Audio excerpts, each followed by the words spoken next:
You don't want your revenue to go on vacation when you go on vacation. And that's the difference between an artist and a business owner.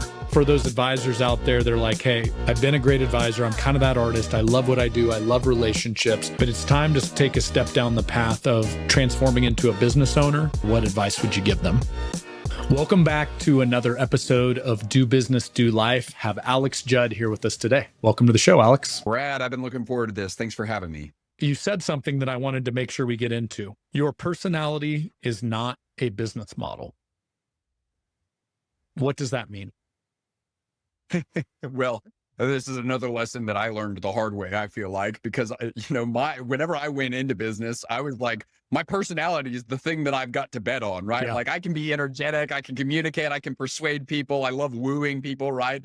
And so it's like my personality, I felt like was a strength. And so my thought process was, I want to sell my personality. And also I'm a people person, right? I absolutely love people. I love being around people. I love talking to people. And the way that I first heard it was, we all kind of enter into business maybe in one of these three archetypes. You can be the artist, you can be the people manager leader, you can be the entrepreneur. There's a bunch of people that have talked about this. The person that I first heard talk about it was Tony Robbins. You might be the painter or the singer or the photographer. That is a certain type of art. But really what we're talking about in business when we talk about the artist is you're the person that your predisposition is just that you love to do the thing, right? For me, I love coaching and teaching leaders. That's what I love to do. There's some financial advisors out there that probably love the hands-on work of financial advising, and they really enjoy the kneecap to kneecap interactions associated with helping people steward and maximize their finances for a greater return.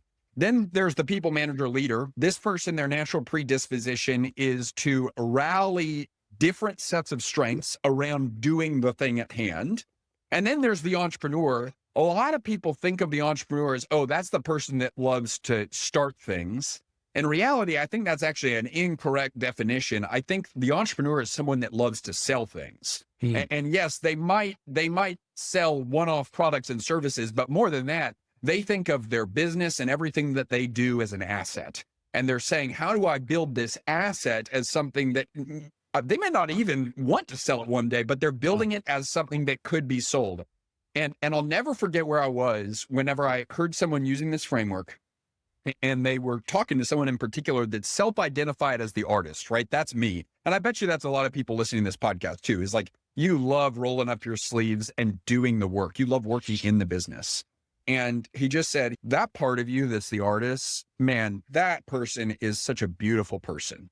Like they love people, they love eye contacts, they love serving, they love just going above and beyond to surprise and delight their customer. In so many ways, that is the reason why your business exists, because your founder was an artist that saw a need in the marketplace and moved everything they possibly could to go meet that need. That artist part of you is a beautiful person, but that artist part of you is a terrible business owner. And if you want to actually own a business and not just a hobby, you either need to find an entrepreneur or tap into the part of yourself. And that's what I would encourage everyone listening to this to do. Tap into the part of yourself that can view this business as an asset that you own instead of something that is entirely reliant on your personality and gifting. And for me, that's when it clicked, is I started to realize, man, although I might love to do all the work right now, the version of Alex that's going to exist 5 years from now would probably way rather own a business where I can do the work. And I often do enjoy doing the work, but I don't have to do the work. The survival of the enterprise is not dependent on my personality. And so that's a little bit deeper into that idea of your personality is not a business model. You get the option to choose to do the work. We hit this last time. You said, hey, I like this soundbite, so I'm going to bring it back. You don't want your revenue to go on vacation when you go on vacation, right? And that's the difference between an artist and a business owner that happened to maybe be an artist in a prior life, right? Would you say that's fair? I mean, that's a great litmus test for people to say, like, does my revenue go on vacation when I do right now? And do I want that to be the case? Number one, you got to give yourself permission to ask that question. Do I want that to be the case? And then here's the really mature leadership question. Will I want that to be the case in 3, 5, and 10 years? I think we often have to manage the tension of leaders of You need to manage the business that you have and that while word is the hard part, while building the business that you want. And we don't get to just choose to do one, right? We have to manage and steward the things that have been placed in front of us, I believe, by God right now. We got to do that really, really well with excellence. And in doing so, what are we buying ourselves? We're buying ourselves the ability to help build the business that we want in service of others. Cool. Well, let's dive in. This fun fact didn't come out until about 10 minutes ago. But I just put together the fact that you grew up in the Ramsey organization. You used to actually, I believe, co-host the podcast, is it the EntreLeadership Podcast? I know Dave's got a few different ones. EntreLeadership. It's the passion of the entrepreneur and the polish of the leader is how we would always describe it. Yeah, EntreLeadership. Cool. And so you had a pretty good petri dish to experiment, because that's a pretty incredible organization that Dave has built. But I want to get your take on this. You said one of the things that you see a lot with business owners is, by definition, they're a CEO, but they actually are doing non-CEO activities in our world, maybe more financial advising activities 80% of the time, as opposed to the CEO activities that are needed to grow and scale a business bigger than you. Dave is one of the few that I've seen take an individual personality-based business and actually scale an incredible organization much larger than he is individually. Are there some lessons you took from that now apply to your coaching model, or how did you see that play out in person when you were there? Oh my gosh. It's one of the greatest gifts of just getting to be there for the period of time that I was there, is I got to witness that occurring in real time and everything that goes into that. If you ask me to make a list of 100 things that I learned in observing that particular thing going on, I would tell you, can we make it 200? Right there. I mean, just so much intentionality. And Dave, I can say this without a shadow of a doubt. He's one of the, if not the strongest leaders I've ever worked with and worked around. And part of the evidence of that is the caliber of people that he's surrounded with. But let's get into like some of the lessons. This is actually a statement that was told to me by someone else, but I think it directly applies to what I observed at Ramsey. Ego is dilutive to net worth. I will never forget. It was my first Monday on the job at Ramsey. I was hire number 523. This was back in 2017 or something like that. Hire 523. They're now over 1,000 people. And I think, gosh, over the 4.5 years that I was there, they scaled to over 1,000 in that time. So you got to see so much growth happen in a very short period of time. It nearly doubled. So first Monday morning, all staff meeting, they still do it every single Monday with all 1,000 team members. Think about the investment of payroll that is. Yeah. And I will never forget that at that first Monday morning staff meeting, that they're referencing this acronym that's NDR, and they've got goals around NDR, and they're focused on NDR, and they're looking at initiatives associated with NDR. And obviously my ears perked up, because I'm like, this seems like really important. What are they talking about whenever they say NDR? And I'll never forget that they clarify for the people that are new, like me, NDR is non-Dave revenue. And it's any revenue that is coming to the organization that is not the result of Dave's personality, platform, or charisma. And man, that was such a powerful thing for me to see Dave championing that as one of the goals of the company. Yeah. Not because, like, what an example of humility to say, this thing is so much bigger than me. However, they would have said, whenever I entered the organization, that my friend always calls it the red truck test. If Dave had gotten hit on the sidewalk by a red truck that day, it would not go well. Today, I think because of their intentionality, you could look up and, God forbid, something bad could happen, or just natural succession could happen. And I think that organization's going to be okay, which is a testament to his leadership and his humility in so many ways. The red truck, we always call it the hit by bus test. So it's interesting. They visualized it a little better. They put a color, they put a certain vehicle.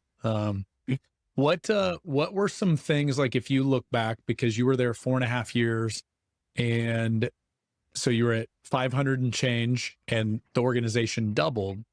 What were some tests that that test would not have passed when you got there, but 4.5 years later, 500 additional team members later, you would have, if you remember any.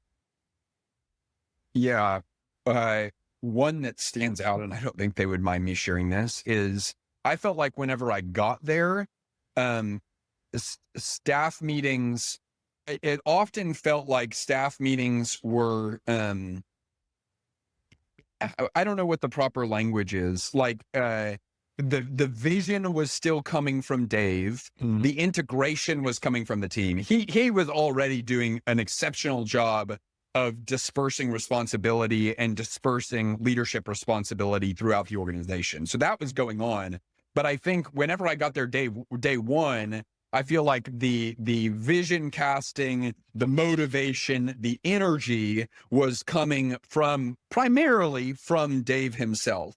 I think over a period of time, and it happened really gradually, and I think it's probably still happening right now. I think you started to see key leaders in the organization starting to gain the influence and credibility because of both their proximity to Dave, but also because of the intentionality and effort and development they'd received. You start to see them going from strictly focused on management and execution to start being able to take on some of that visionary capacity and have a little bit of the chutzpah, right? To be able to actually be trusted by people instead of just look like a charade or an imitation of Dave or something like that. Yeah. I think that's a really interesting lesson, because one of the things, the analogy we use at Triad is you pass the baton like a relay, you don't throw the baton. And one of the things we see a lot when a founder comes in and they see kind of a different blueprint to build a business bigger than them, you want to get there like so fast, like 2 weeks ago. And so you want to speed everything up. Some stuff cannot be sped up. Humans, That's so true. this transfer of trust, this leadership that the company was built on a certain personality and individual. Unfortunately, it's not like the Matrix where you just plug it in and it's like, I know Kung Fu, right? That's not how the game works in leadership. You have to rep it like a golf swing. You have to learn it. And there has to be that trust and familiarity that I've seen where the team is now like, okay, cool. Dave was the guy. Now there's somebody that he's passed the torch to that still cares as much. Maybe they message it a little different because they're a different personality, but it's the same core belief system or vision. You think I could miss any of that? Or was there a different way you saw that play out inside of Ramsey while you were there? Man, it actually factored in my decision to leave, right? I often, sometimes I jokingly say, man, it would have been so much easier if the organization was awful and I hated my job. That wasn't the case at all. I loved my job. It was a dream gig in so many ways. And the organization is just, it's one of the best in the country. I actually believe that. However, I'll never forget, I was in a small group. It was like a group of influential leaders speaking thing that they were doing. And they were having a couple of people from the outside and a couple of people internally come and speak to this group of people. And so there were a couple talks given throughout the day. And I'll never forget, we had seen a couple different talks be given by different influencers and people that had a following and stuff like that. And then there was a talk at the end of the day that was just different. It was just absolutely different. And that talk was given by Dave.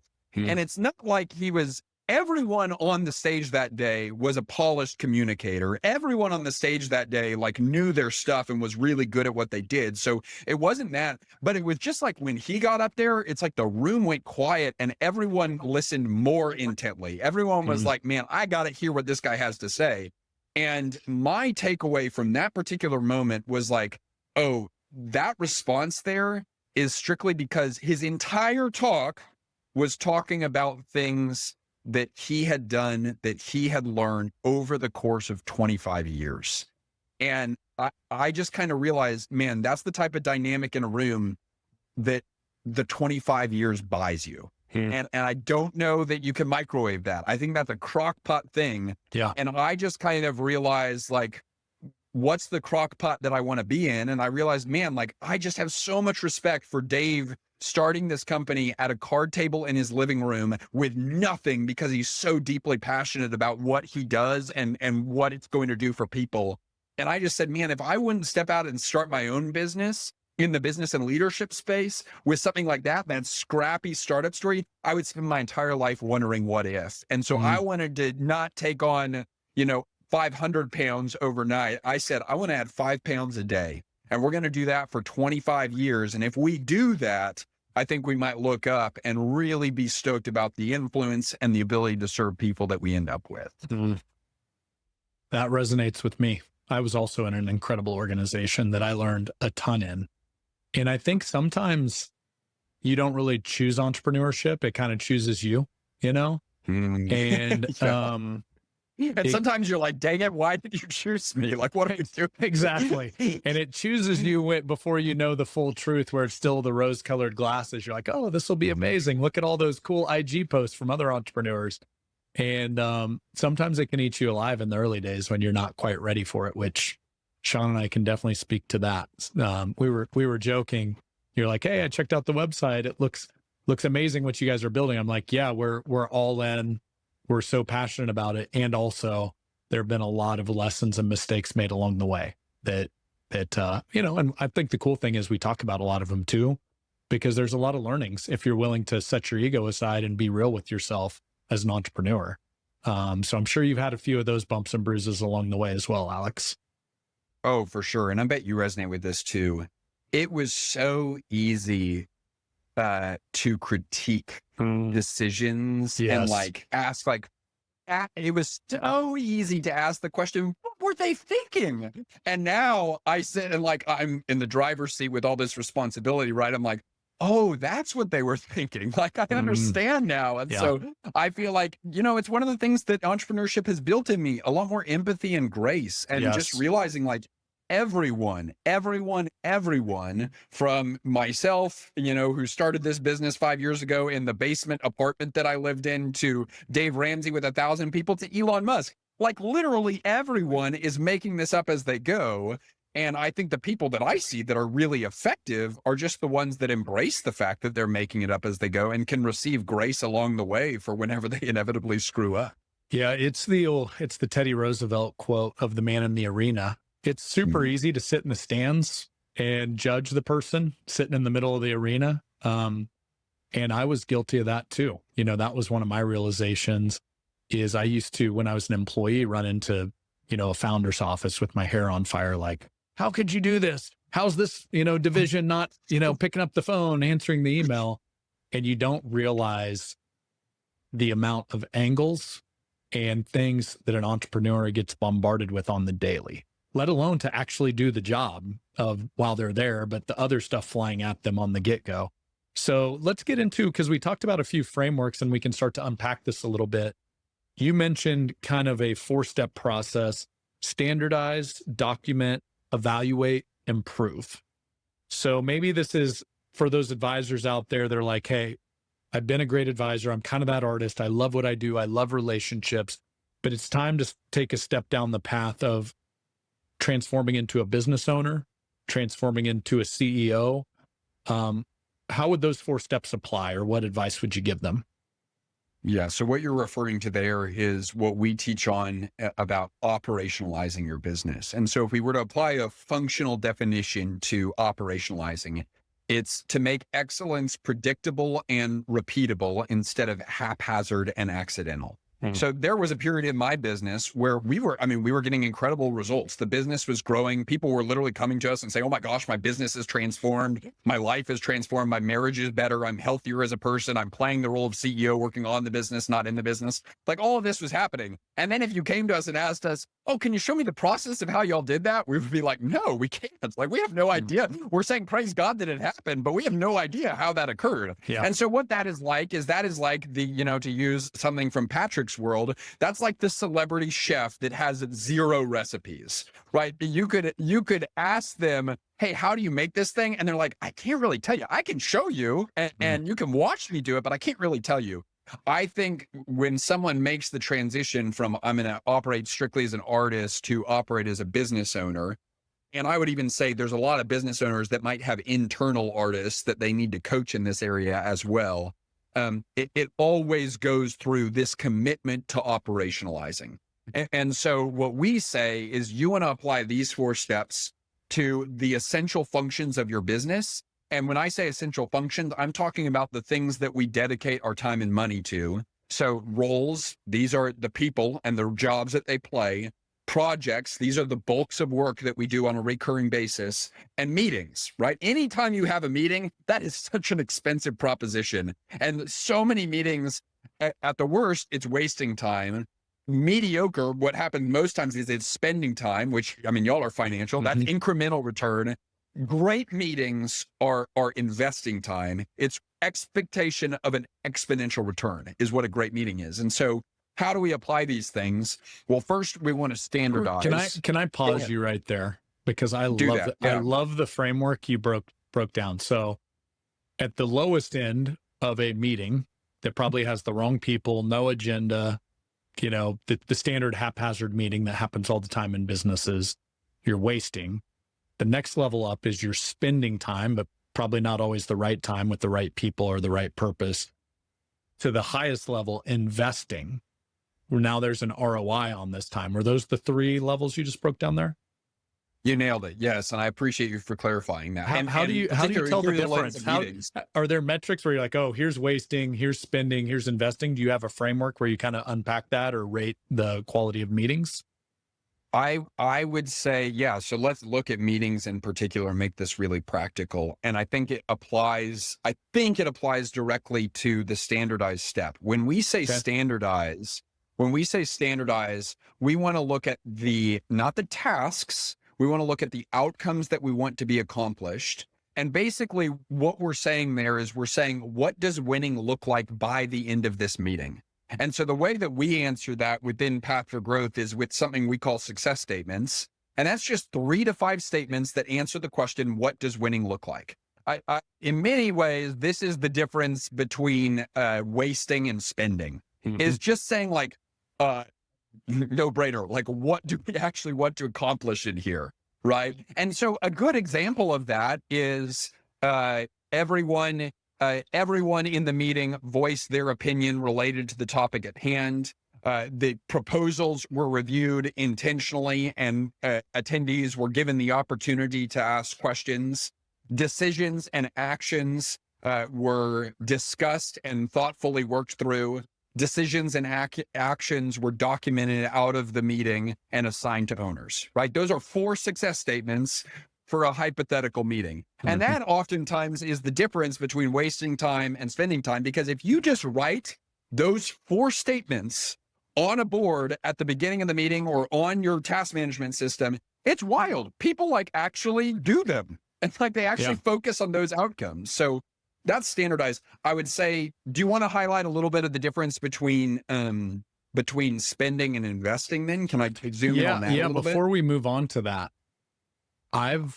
we've been guilty of it back to the early days of Triad, and it was like the Band of Misfits, off the Frosty the Snowman movie from our childhood. It was like, we all like, we're going to do this. We don't know how, but, I remember showing up to a meeting and, 5 people show up and nobody knew what the meeting was for. It was like literally, why are we here? What's the purpose of this meeting? I don't know. It just showed up on my calendar. So there was, we have a rule, no agenda, no meeting, but back to like, just simply like, what's the win? Start with the end in mind. Like, what is the purpose of us even getting together to talk about something? It's crazy how oftentimes in a lot of businesses, they don't even know. And it's like, well, why are we carving all this valuable time out on our calendars if we don't even know why we're getting together to talk? That's right. Have you seen that play out? I'm assuming you've seen it a time or two in coaching where just everybody's running so fast, nobody slows down to figure out the why behind it. Oh, and for myself, right? It's not even just in the people we coach. I still lead as the CEO of our business. And so I go to a lot of meetings, and some of those meetings I'm assigned to run and lead, right?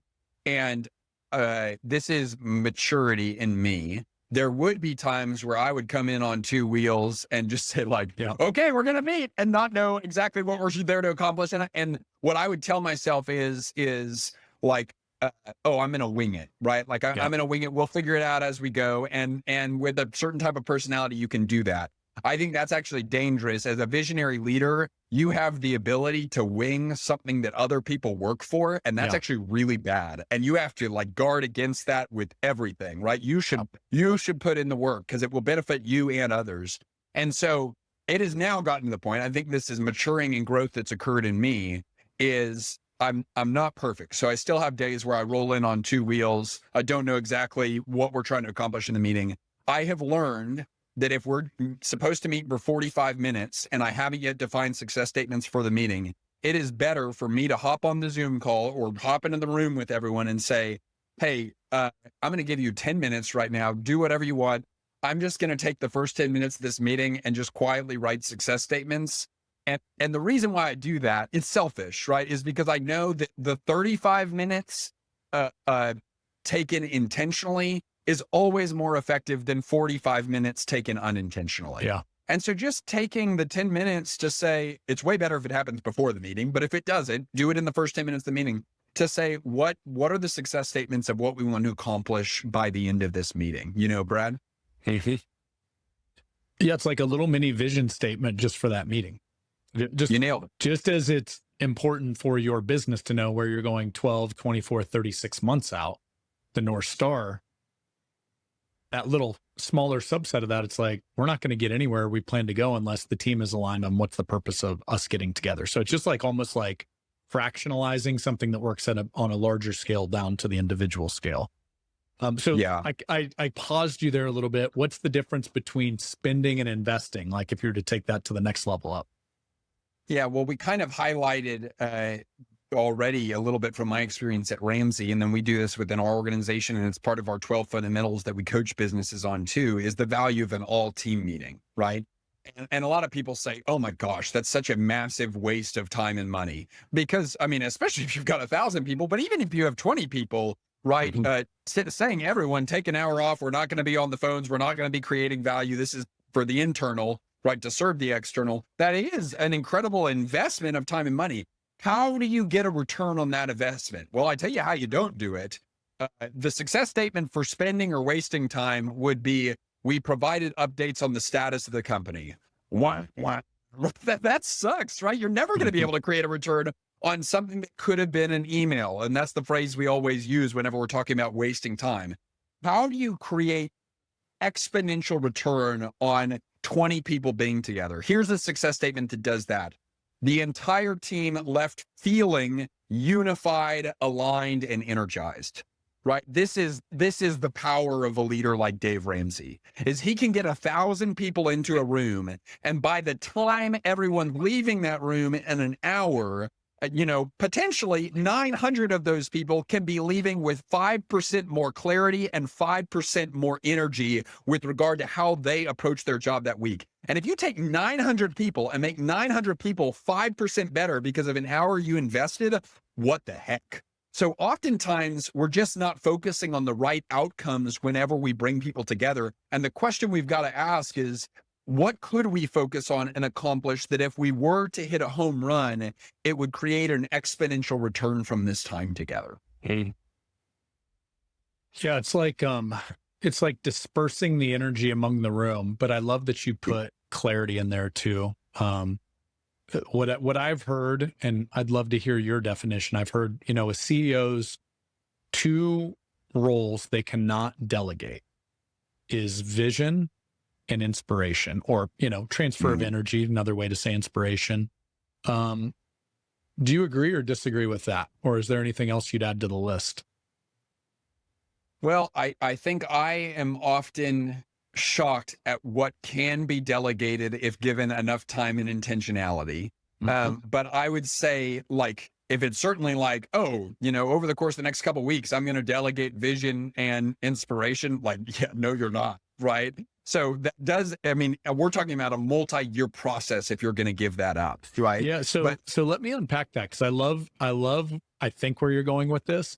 So kind of the 4 phases of scale we coach on a lot. We call it the advisor in charge model, which is kind of everything orbits around the advisor, which basically goes back to you go on vacation, so does your revenue. To business owner, which is kind of the formal structure of marketing, sales, ops, clarifying that as a true business. To CEO, which is an expansion upon that. To then board member.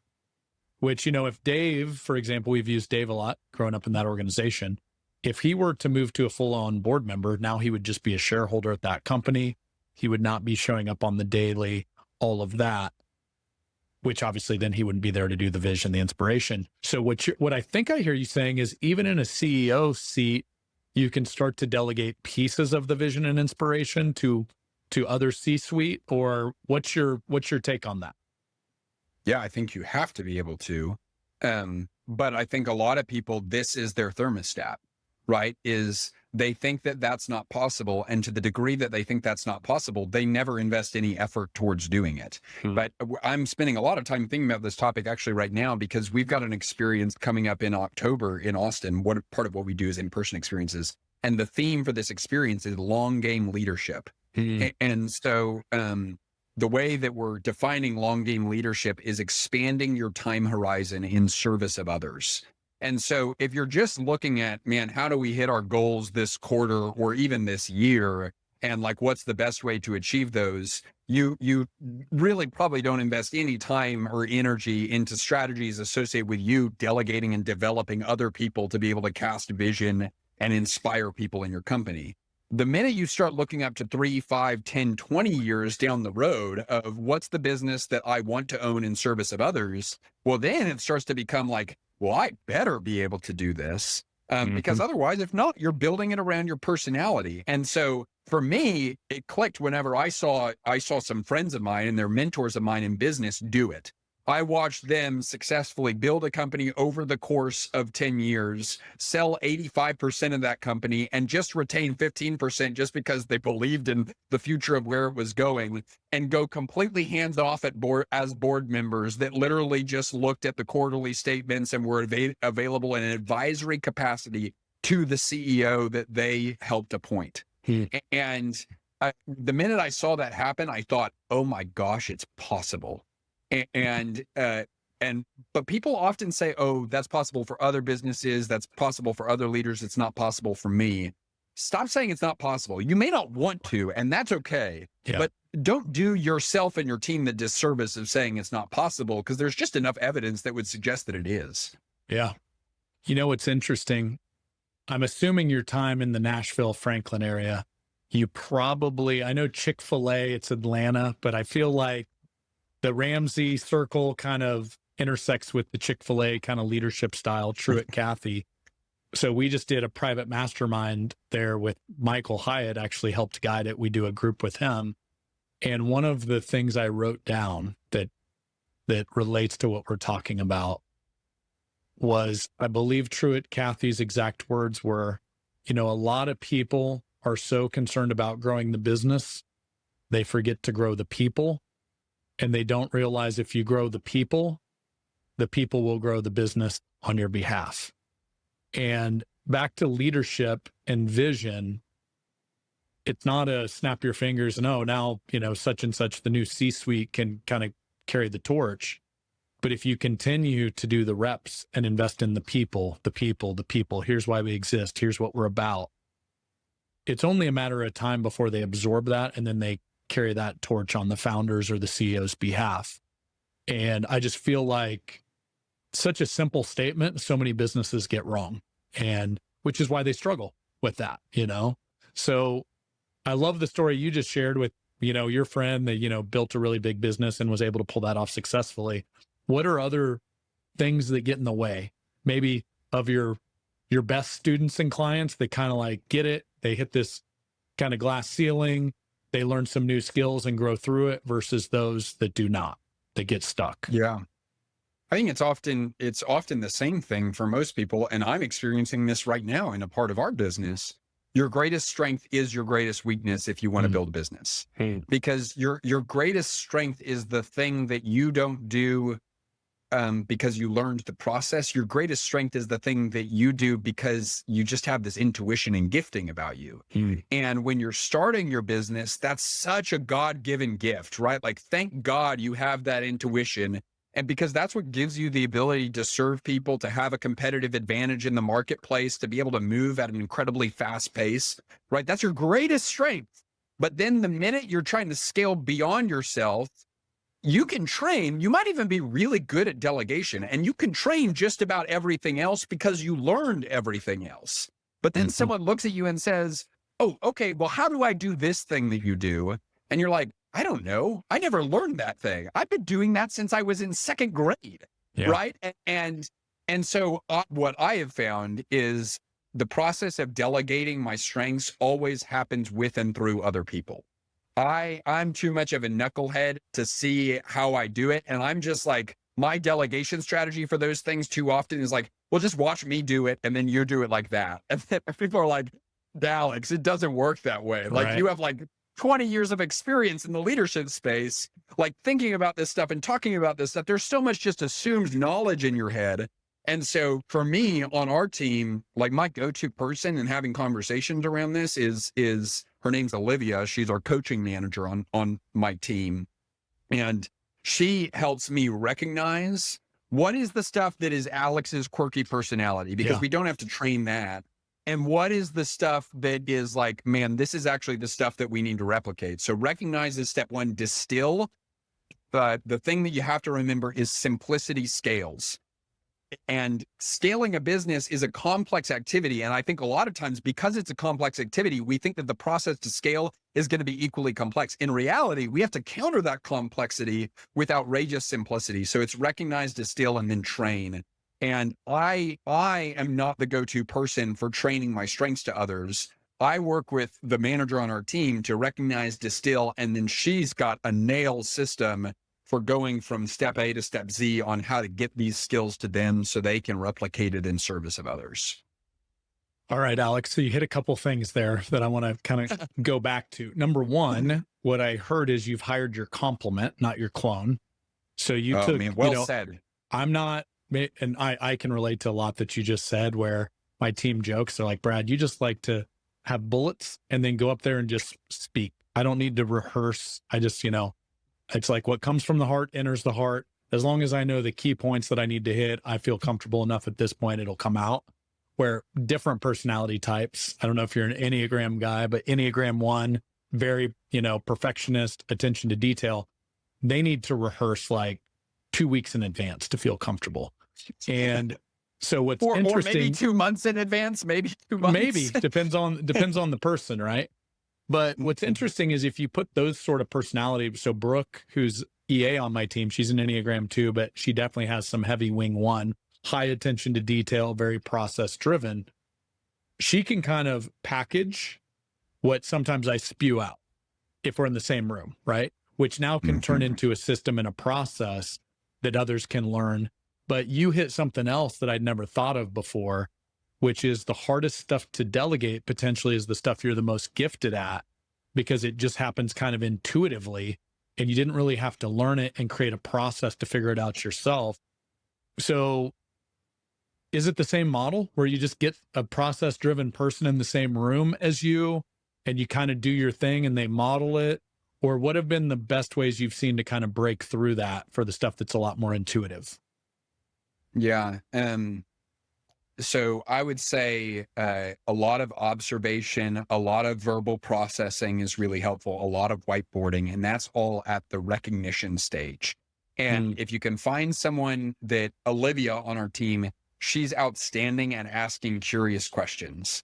And so this is the equivalent of you've got your world-class chef, and he makes the single best molten lava chocolate cake that's ever been known on the planet Earth. But you ask him what's the recipe, he's like, I have no idea. And so you say, okay, I'm gonna watch you make it, and I'm just gonna sit here with my notebook, and I'm gonna see like, oh, hey, you whisk the eggs counterclockwise instead of clockwise. Why did you do that? And he says, oh, I didn't even think about that, but I know that like when I whisk counterclockwise, it gets more air folded into the eggs. And they're like, okay, and like when you did this, like how much salt did you put in there? And he's like, I don't know, I just put a pinch. And like, how much is a pinch? Let's measure that and figure that out. And like, hey, why did you do that? Right? Ask all these curious questions. The goal here is just to get everything on paper, and then we engage in the distill process. So the way that we did this for coaching is she literally watched a bunch of my coaching calls, was around a bunch of my coaching conversations, asked me a ton of questions about the way that I think about coaching. I would watch recordings of other coaches of ours, and she would pay attention to the feedback I was repeatedly giving to people reactively instead of proactively. All of that was stuff we did. And then it was out of that we created our playbook, which is 5 qualities of effective coaching. And, we've got a ton of documentation on how we train this, but it's relational, curious, assertive, directional, and principle based. And she helped me identify, like, out of all the things I care about, these are the things I really care about. This is Path for Growth coaching at its core. And what's so cool is the minute we identified that, we could create a playbook around how to do that.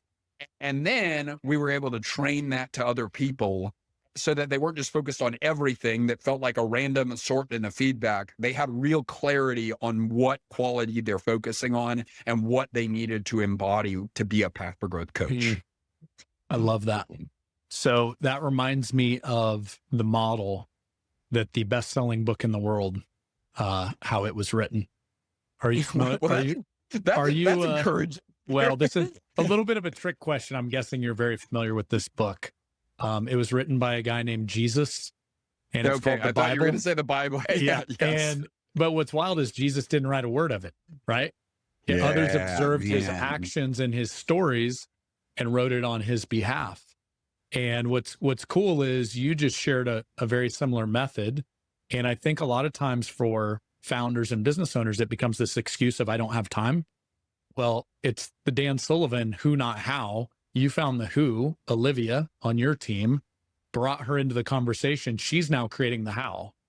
And I think oftentimes as founders, we get stuck in the how, and then we're, stuck in it forever versus finding the right who and bringing them into the conversation. And I think that is so spot on. The equivalent we see a lot in our business is the founder, the head sales guy, the head, chief revenue officer, basically, because unless he's sitting across the table from a potential client, there is no revenue coming into the business. But that's 20 years of knowledge and experience and asking the right questions. The model you just explained is exactly how we recommend coaching. Shadow, watch, take notes, ask curious questions. When they're ready, flip chairs, where now the student becomes the teacher, but the teacher does not leave the room so they can save them, if they get in a little too deep. But I think the error that I see oftentimes is it's not being willing to slow down enough. Like it's that instant gratification where, I've got to have help. I'm slammed with appointments. And then they throw somebody into the deep end before they can swim and then wonder why they blew 20 appointments without bringing on a client because they tried to accelerate it too fast. So what advice would you give the founder that doesn't have the patience they need to execute a plan like that? I would say from experience, patience can be developed, right? And impatient is not a statement of identity. It's a statement of personality that can be shifted and changed. So maybe focus on growing a little bit in patience because it's going to benefit you and others. But then I think the other practical thing I would say that was really helpful for me out of the process that we're talking about fits into the evaluation piece of operationalizing as well, is that my picture or perspective of good leadership for a period of time was like, okay, I'll watch the recording of your coaching call or watch your coaching session or something like that. And then I'll come to you with my list of like 80 feedback points I'll give you. And it's like that, dude, that's not helpful. I mean, maybe for a very particular personality type, they love that, but it's like, that's just a smattering of too many things to focus on. But I thought that was a good thing to do because I was giving feedback, right? What helped for us is when we created the standard, relational, curious, assertive, directional, principle based, established success statements with that standard. Then what we're evaluating is that standard. And we just go down in red, yellow, green. Hey, let's look at how you did compared to what we said we wanted. And the principle there is what you look at moves. And if you're constantly looking at different things, like you're just going to be pointing their focus in a billion different directions, and they're never going to have the sustained improvement that it takes to get excellent at anything. Yeah. But if we just look at 5 things after every single one of their calls, relational, curious, assertive, directional, principle based, then they're going to start remembering those for every single call. And they're going to start applying themselves to reps of improvement on those 5 areas. And that's where we see like, man, compounding growth over time actually starts to occur. Well, Alex, even your grading system, you just simplified it. I'm assuming red is bad. Yellow's like, could use some work. Green's good, right? I mean, Yeah. Even how you simplified the grading model. So really there's only 5 criteria and there's only 3 scores in each of those 5. So at the end of the day, 15 total, outcomes for each. I'm assuming I'm doing my math proper there, but, which really simplifies. It's like at the end of the day, it's not that hard, right? Like, That's exactly right. And, we always have people be like, well, I think it was orange. And it's like, no, dude, I'm a University of Texas fan. I went there. They're trying to blend 2 of the colors together. Yeah, exactly. It's like, we don't do orange. And what we have to remember there, this is probably a 1 on the Enneagram, right? Or something like that, where they want it to be exactly right, is like, the evaluation, first of all, we're evaluating the result, not the person. The person is not red. The result is red. And it does not have to describe everything about the performance. It just needs to get the conversation started. Right. And so I always say, like, well, I might as well call it red, because like if I'm between red and yellow, then let's just call it red. And then I can ask the question, what would it take for this to be a firm yellow the next time I do this call? And then what would it ultimately take for it to be green the next time I do this call? And so, we use red, yellow, green everywhere in our business, including at the end of the aforementioned meeting. We look at the success statements for the meeting, and as a team, we will read the success statements and then say red, yellow, green. Red is this success statement. The success statement is not true. Yellow, it's inconsistently true. Green, it's consistently true. And especially for recurring meetings, I have seen us meet and it's like red and yellow all over the place once. And then we meet again and we got some greens in there. And then in 3 weeks, we've been doing this meeting for 3 weeks and we're nails all green. And now we've learned how to do it, right? And so you used the phrase earlier. Stephen Covey says, start with the end in mind. Obviously, that's brilliant. You should do that. But also, like, end with the end in mind, right? And ask, like, did we do what we said we were here to do? Is a really important question to ask and answer. Yeah. And the other thing that I found in the top performing organizations I've had the fortune of being involved with, you're not fearful of feedback. It's almost like you've established a culture of feedback is okay. And you made a statement that I want to double down on. You're not judging the human. You're evaluating the actions and behaviors, which are 2 separate independent things. And I think oftentimes as young leaders, it's like, oh, I don't want to hurt their feelings. It's like, but I also want to be invested in their growth. And the only way they're going to grow is if they know the truth. And so my favorite, I'd love to hear kind of your framework. Love in one hand, truth in the other. Too much love. Oh yeah, you're great, buddy. You got this, but not enough truth to where they see the blind spots. Too much truth. You feel like you're berating somebody every time you coach them or give them feedback. So I found the balance of those 2 to be really helpful inside of our business. But do you have a different kind of filter of how you've embraced feedback inside your organization?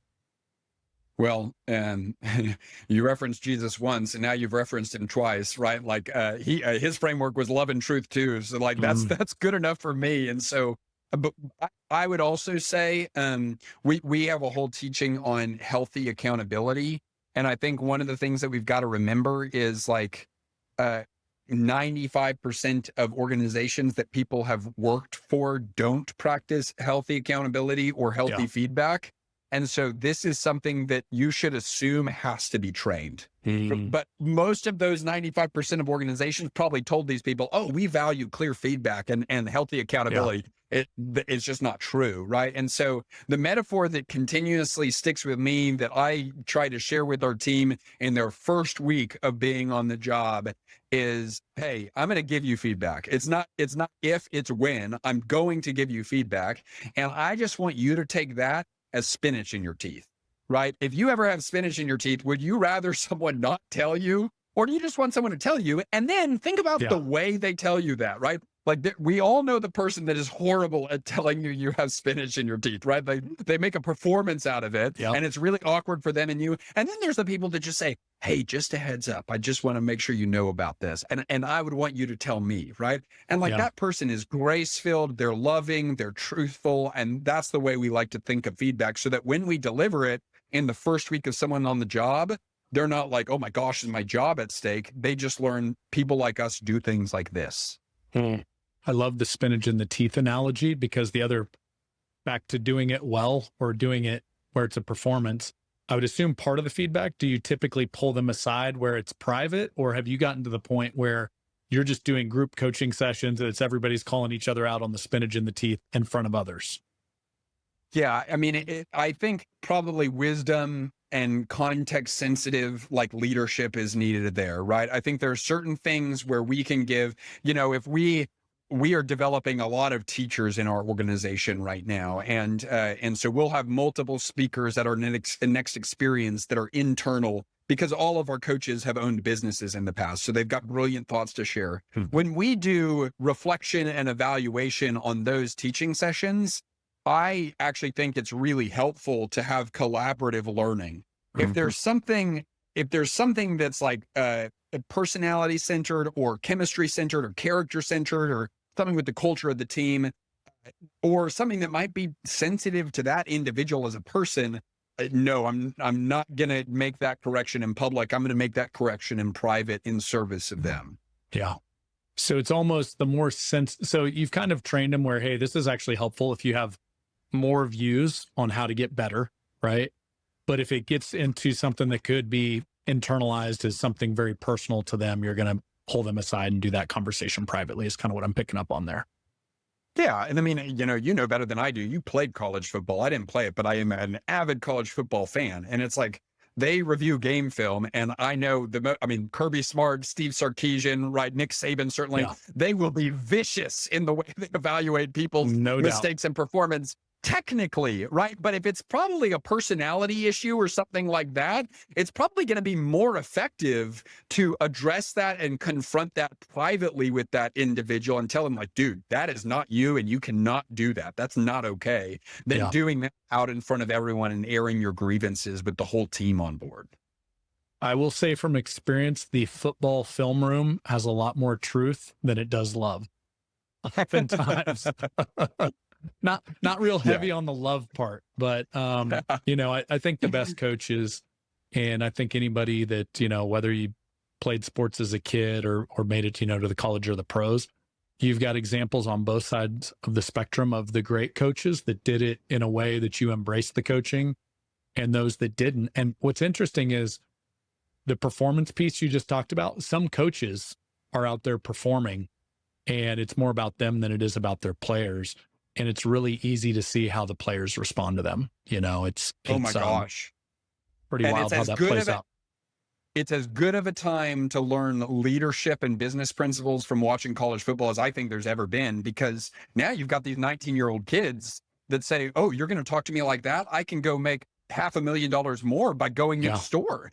And they're free agents now. And so like coaches are in some ways are being held accountable for the culture that they create within their program. Yeah.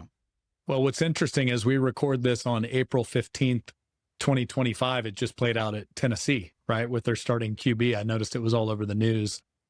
He was kind of, I believe this was the first example of a college athlete holding out for more money, and at least publicly. And they kind of said, hey, this isn't the culture we're trying to build. See you later, which, it'll be interesting to see how that plays out the next few years, but it's definitely money and ego is very alive in college sports right now. So it's going to take much stronger leaders than it probably has in the past. Yeah, that's right. And it's a great lesson for all of us in that the ego was always alive and well in college football. Money just exposed it. And that's true for my business too, right? My ego is always an issue in our business. I better watch out for when I get money, because that's going to expose it. And the more money I get, I should be asking, what is this money? What is this blessing? What are these resources exposing about me and my leadership that I now need, that I now get to work on, is what I would say. Well, I learned a long time ago. Money makes you more of who you are, which it's an amplification tool. And if you want to do more good in the world, guess what? It's a great tool to do that. But if your ego gets a hold of you, it's also unfortunately a great tool to amplify that. And I've seen that play out on both sides of the spectrum. And so it can be used for good or evil. And it's always good to check yourself and, put people, kind of going back to where we kicked this off, surround yourself with the type of people that love you enough to tell you the truth of if it is starting to get to your head. And, unfortunately, not everybody does that in life. So I'm curious, let's tie this back to Dave. You said he was one of the best, most intentional leaders. He also has made a lot of money in his lifetime. Were there ways you saw him? I heard, the NDR, non-Dave revenue, not making it about himself, but were there clues in his leadership that showed you, hey, he was constantly like checking himself and making sure that never got a hold of him? Yeah, I mean, this would be obviously a better question for him, but for me, observationally, I guess two things stand out. The first thing I would say is generosity is not a talking point for him, right? I mean, it is a talking point, but it's so much more than a talking point is what I would say. And there's the generosity that everyone sees. And I actually think that that's good because it's him publicly practicing the thing that he teaches. But the thing that I learned being in the organization that he probably would rather people have not learned is that there's a lot of anonymous generosity that never gets seen. And it's just like rumors being talked about of like, oh, this person that's going through this really hard thing, or this person that was really on the down and outs, or this cause in the community. Like he just wrote a check and took care of it, or he just stepped in and said like, that's not going to be an issue for this person. And like, there was so much of that isn't applauded or cheered for, or things like that literally no one hears about. So I would say number one is just, I think generosity is actually a really good way for us to keep our eyes on the reality that like, this business is not my business. This business is God's business that I've been given to steward. These assets are God's assets that I've been given to steward. And he lets me play with 90% of it. Like, right? Like that's incredible, right? So I think that would be the first one. The second one I would say is more a story. I had a pretty intense meeting with him as we were kind of figuring out my career path and things like that.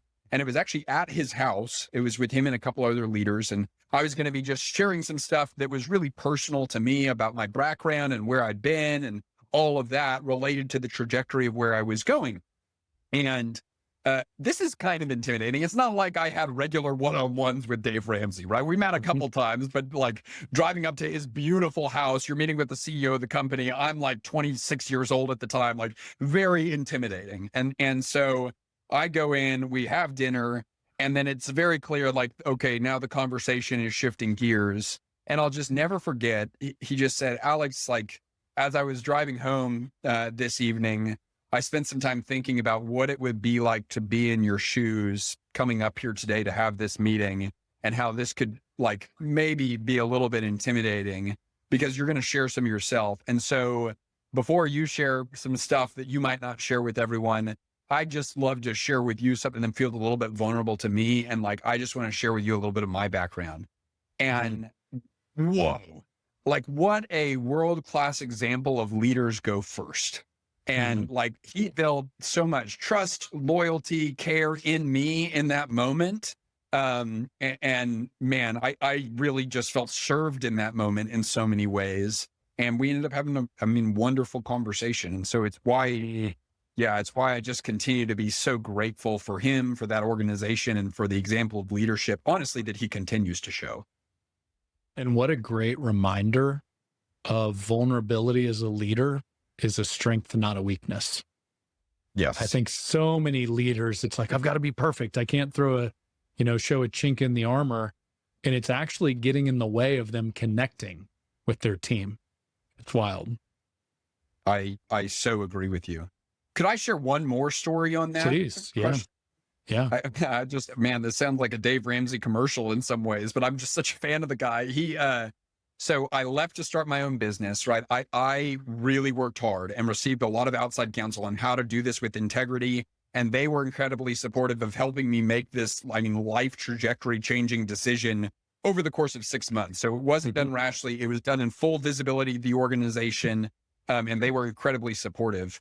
So I had left. I was 6 months into running my own business. What we do is very different than what EntreLeadership does and what Ramsey does, but it does play in the same sandbox, right? Yeah. And there's we definitely coincide with the same people, right? Well, I'm in the content game. He's in the content game, right? All of his people are in the content game.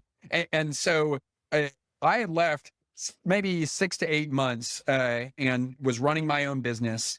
And I just had this Holy Spirit little gut punch of hey, this would be a really good time to reach out to Dave and just see if he'd be willing to sit down and just have you ask questions just for mentorship. He's someone that really inspires me. He's a role model of mine, and it would be really good to reconnect. And I was that feels weird, right? I can't do that. That feels incredibly odd. Is he going to shut me down? Is he going to reject me? What does that even look like? But I was no, I mean, what harm is there in sending an email? I'll never forget. He replied immediately, said, absolutely, would love to meet with you. Let's do it at the office, right? So let's make sure we carve out time. Is there anyone else you would like to be there? I want to make sure you get all the perspective you can. And then I show up and there's charcuterie board and bourbon and wine. And it's just a celebration. And I've never experienced abundance mindedness lived out as viscerally as that moment, where he was just so supportive and he answered every single question I had and then some, and was just so encouraging. And so that's just another inspiration towards me of the way I want to act towards team members that leave, or customers that go on to other coaching companies, or other coaches that we work with and things like that. Man, we're all serving people, and we've got to preserve an abundance mindedness about us, because that's what we've all received, whether we recognize it or not. Glad you shared that. It's interesting because unfortunately in business, that is definitely the exception to the rule. And but what's interesting is that was a two-way street. The way I hear that story, number one, you exited the right way, transparently, with grace, with timing, that didn't just, throw a bomb in the middle of their business. And then when you reached back out, it was reciprocated, on probably times tenfold. And so I think, obviously at the end of the day, we're only responsible for ourselves, the choices we make. But I think it's cool to see how that played out, because you did things the right way. Now you have a fan, one of the best fans you could have in the marketplace, in the coaching space, that's wishing you well and honestly putting some wind in your sails, which is pretty awesome to see.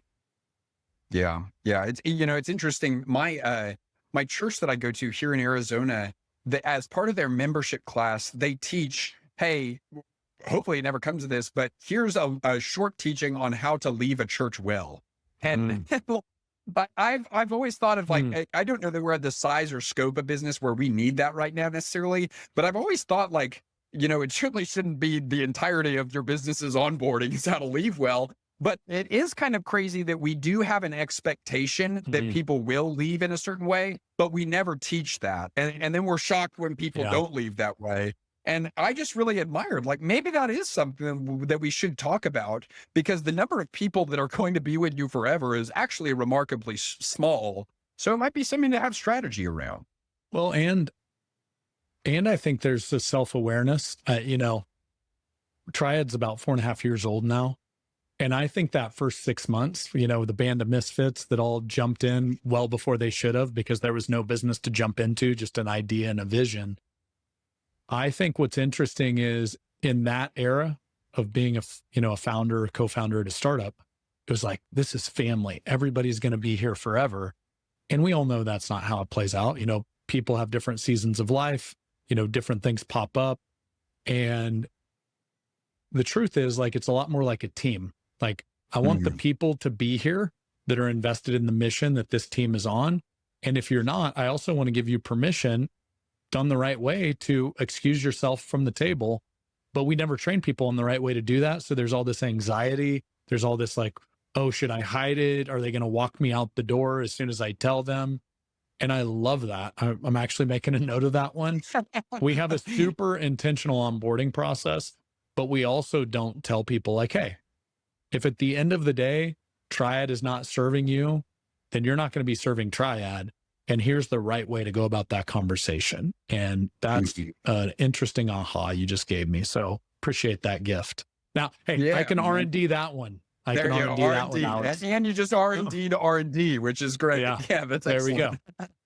Well, hey, my man, I know this time's flown quickly. I just have one final question for you, and this has been a blast, man. I've really, really enjoyed this. So I'm glad Patrick made this introduction. This is the Do Business, Do Life podcast. We've talked about a lot of principles and fundamentals today of how to actually make that happen. But I would love to hear Alex's definition of what does do business, do life mean to you? Well, I so appreciate the time today. I really enjoyed this as well. And so appreciate the mission that but honestly, like the more I learn about kind of what y'all are building, like it's really the mission that y'all's community is on. I think that's really powerful. I think whenever I think about what y'all are building and what y'all are focused on, I think of actually a lesson that I heard one of my mentors teach a couple of years ago now, and it can actually be summed up in 4 words. He just wrote down on a whiteboard. He got up, wrote down on a whiteboard, God, marriage, kids, work, in that order. And your work is not who you are. Your work is where you serve. And like, remember, like, first of all, it benefits everyone. Everyone wins when you have a healthy, thriving relationship with the God that created you. Out of that, the single most important commitment you've made in this world, if you have made it, is your commitment to your spouse. And that's a lifelong commitment. From there, if you're focused on making an impact, the absolute best opportunity that you have to make a lasting impact in this world is the kiddos that live under your roof. That is your opportunity for impact. And then it's out of all that we don't go to our work saying, who am I, or am I valuable, or try to get a self-esteem boost or try to become famous. Rather, our work is where we go to say, what can I contribute and how can I serve? And your work is this playground where you get to go and love people exceptionally well by serving them with excellence, and never get work out of order with those other things because it's just not worth it. So that's what do business, do life means to me, Brad. I love that. I heard a slightly different version of that from Michael Hyatt, who's been a huge mentor in my both business and life. And he added one more layer below the work part, or actually he kind of added 2 layers. It was your team and then your customers or clients in that order, because if you don't serve your team, they in turn can't serve your clients and your customers. And I always thought that was interesting because I'd seen that flipped before and it just doesn't work out very well. So I love that definition, very do business, do life definition. So thanks for sharing that. And hey, great to be with you, Brad. Thank you for the killer conversation and the great questions. Well, hey, as a fellow podcaster, both sides of the mic have their challenges, and I know that you can appreciate both of them because you've been on both sides of the mic. So appreciate it. Incredible conversation. Can't wait to get this out to, number one, our Triad community, but also the other advisors and founders and family members out there that it can serve. So appreciate it. Appreciate next you, Brad. time. Thank you. All right. We'll see ya.